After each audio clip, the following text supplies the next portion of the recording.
Selamat pagi dan salam sejahtera bagi kita semua. Jumpa lagi kita pada pelajaran perkuliahan di semester 6 pada mata kuliah Big Data Analysis.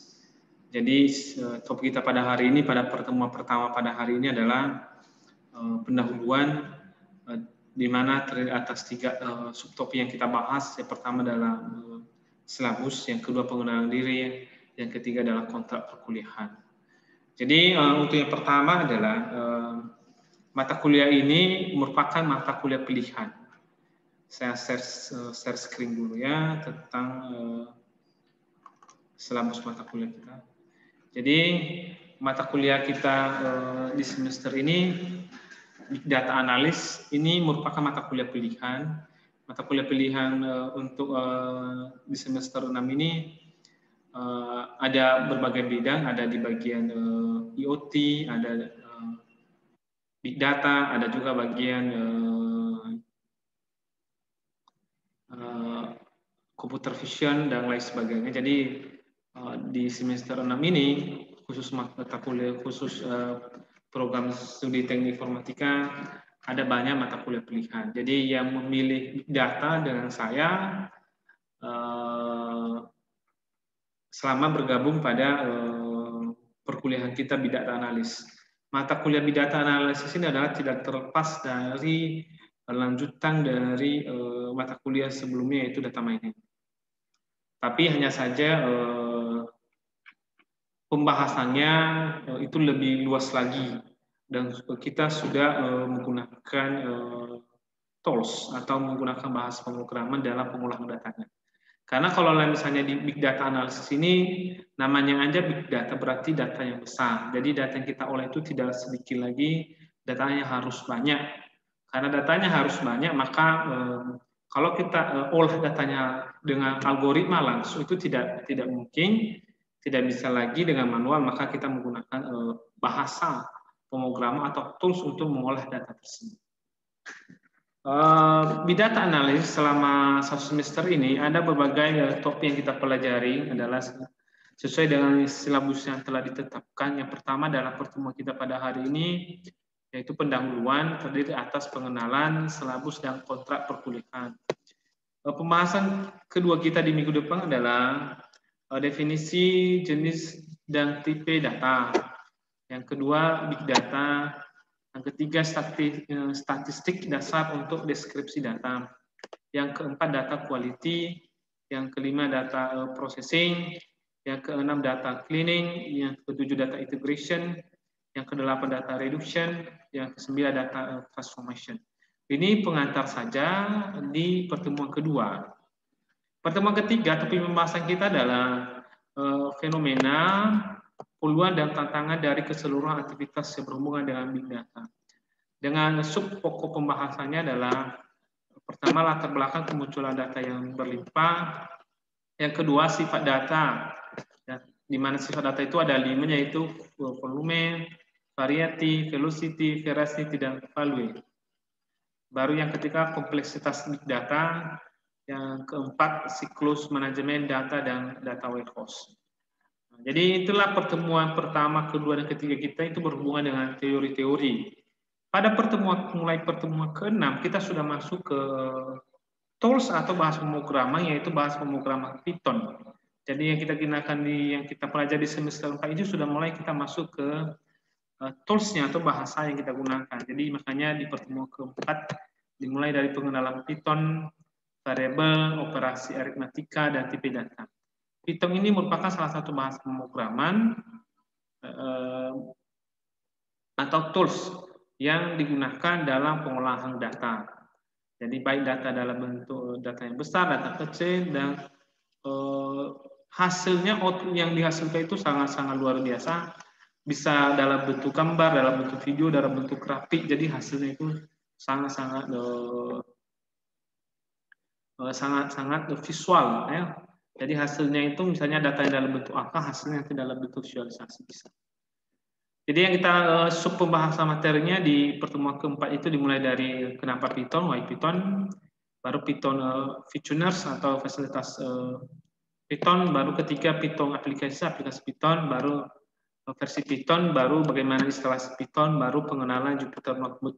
Jadi Jupyter Notebook ini merupakan tools. Jadi bahasanya itu Python, sedangkan tools yang kita gunakan adalah pengenalan Jupyter Notebook. Jupyter Notebook ini bisa kita install di komputer kita, bisa juga kita gunakan yang sudah online, yaitu di Google ada namanya College Google, nanti kita kenakan. Jadi tools ini ada yang bisa kita install sendiri, bisa juga kita ambil yang sudah tersedia di Google. Yang ketujuh adalah struktur bahasa Python-nya, yang kedelapan operasi tambah, kurang, bagi, kali, pangkat, dan lain-lain. Yang kesembilan variabel, dan ke-10 adalah string manipulation. Seterusnya di pertemuan kelima kita membahas tentang list, tuples, dan dictionaries pada Python.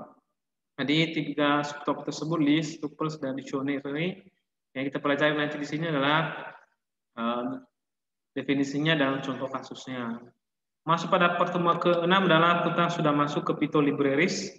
Ya, jadi libraries ini ada dua topik, yaitu libraries pertama dan libraries kedua, di mana pada Python libraries pertama kita mempelajari sketchy learning, NumPy, dan contoh penggunaannya. Pada pertemuan ke-7, Python libraries 2 atau kedua, kita mempelajari libraries pandas dan contoh penggunaannya. Setelah itu pada pertemuan ke-8 kita UTS.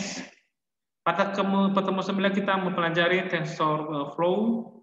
TensorFlow di mana struktur pembahasannya adalah dimulai definisi, barang pembentukan matris, linear aljabar, vektor, dan matris transpose.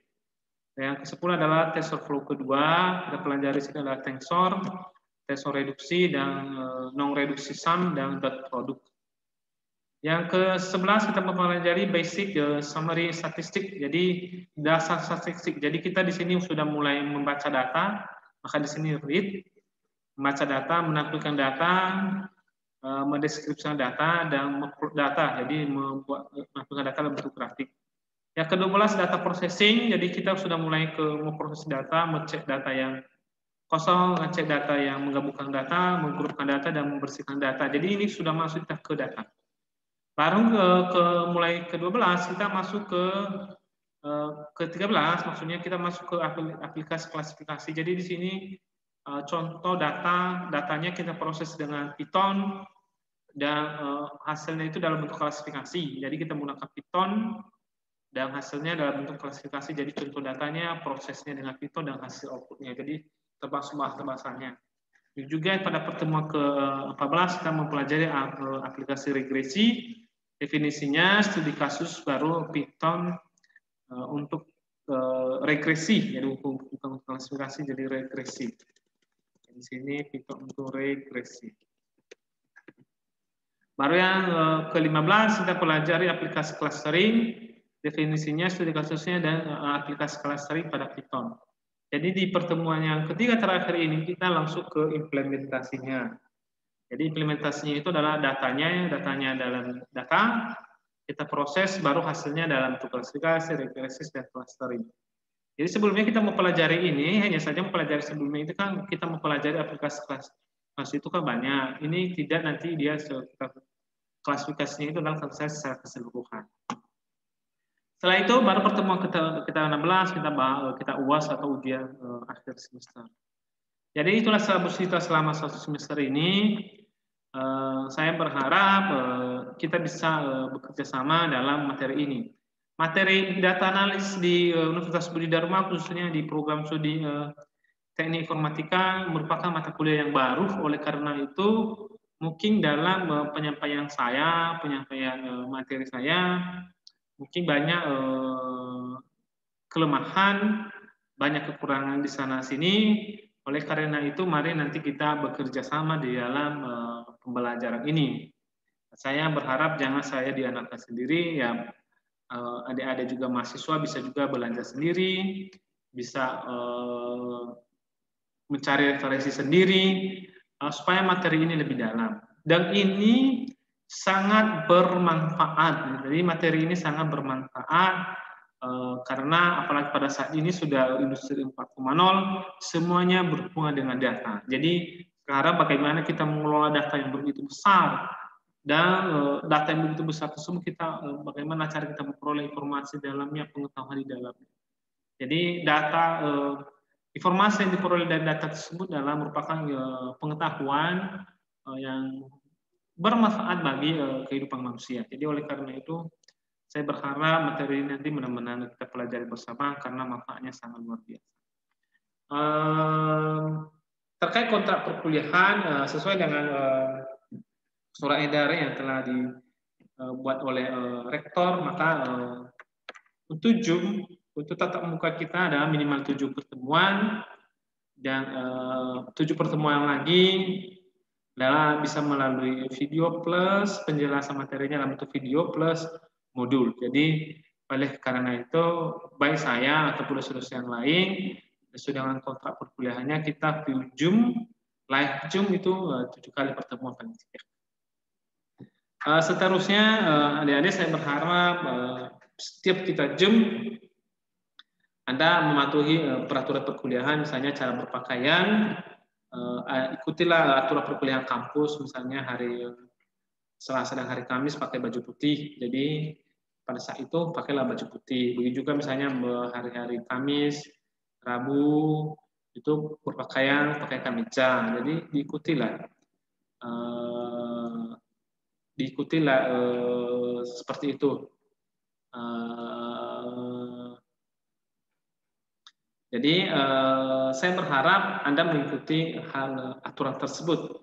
Kita ada UTS, ada UAS, dan jangan lupa juga nanti banyak tugas karena di penilaian akhir semester nanti nilainya itu 30% tugas. Jadi oleh karena itu pasti tugasnya lumayan banyak, apalagi ini berhubungan dengan bahasa pemrograman, maka pasti tugasnya lebih banyak biar adik-adik semua bisa latihan di rumah. Dan karena itu marilah bekerja sama mencapai tujuan dari materi kita ini. Jadi tujuan materi kita ini adalah capai pembelajaran, yaitu mempelajari dan memahami konsep dasar manajemen dan analisis big data, termasuk konsep 5V, yaitu volume, velocity, veracity, variacity, dan value. Yang kedua, mampu mengambil potensi dari data yang besar untuk membantu meningkatkan operasi atau tindakan yang sebaiknya dilakukan dengan lebih cepat, yang memunculkan pengambilan keputusan yang lebih cerdas dengan big data. Jadi intinya output dari perkuliahan kita ini adalah mahasiswa bisa mengambil potensi dari data yang besar. Itu output salah satunya. Selanjutnya kita berharap kebetulan ini mata kuliah pilihan, jadi saya berharap adik-adik jangan salah pilih, ya, jangan salah pilih.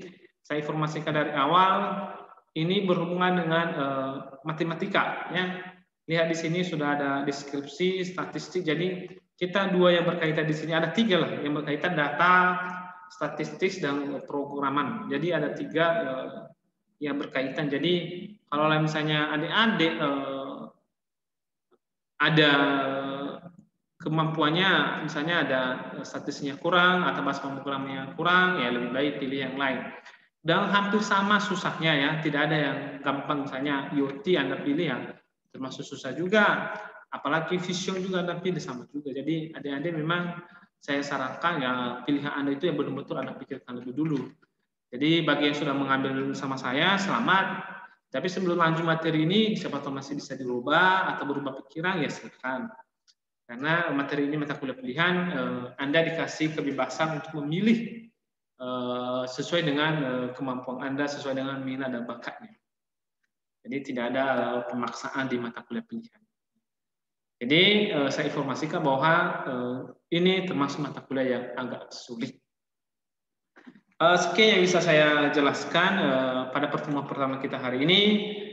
Saya berharap adik-adik tetap semangat dalam belajar, tetap semangat dalam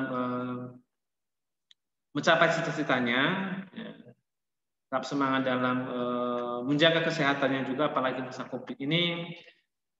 Biarlah kondisi ini atau situasi saat ini cepat normal kembali, dan perkuliahan tatap muka bisa kita laksanakan kembali. Sekian bisa saya sampaikan, kurang lebih saya mohon maaf jika ada salah dan kata. Minggu depan kita masuk ke pertemuan kedua pada hari ini. Mudah-mudahan minggu depan kita sudah live. Saya berharap Anda tetap semangat dalam belajar. Sekian bisa saya sampaikan. Selamat pagi dan salam sejahtera bagi kita semua.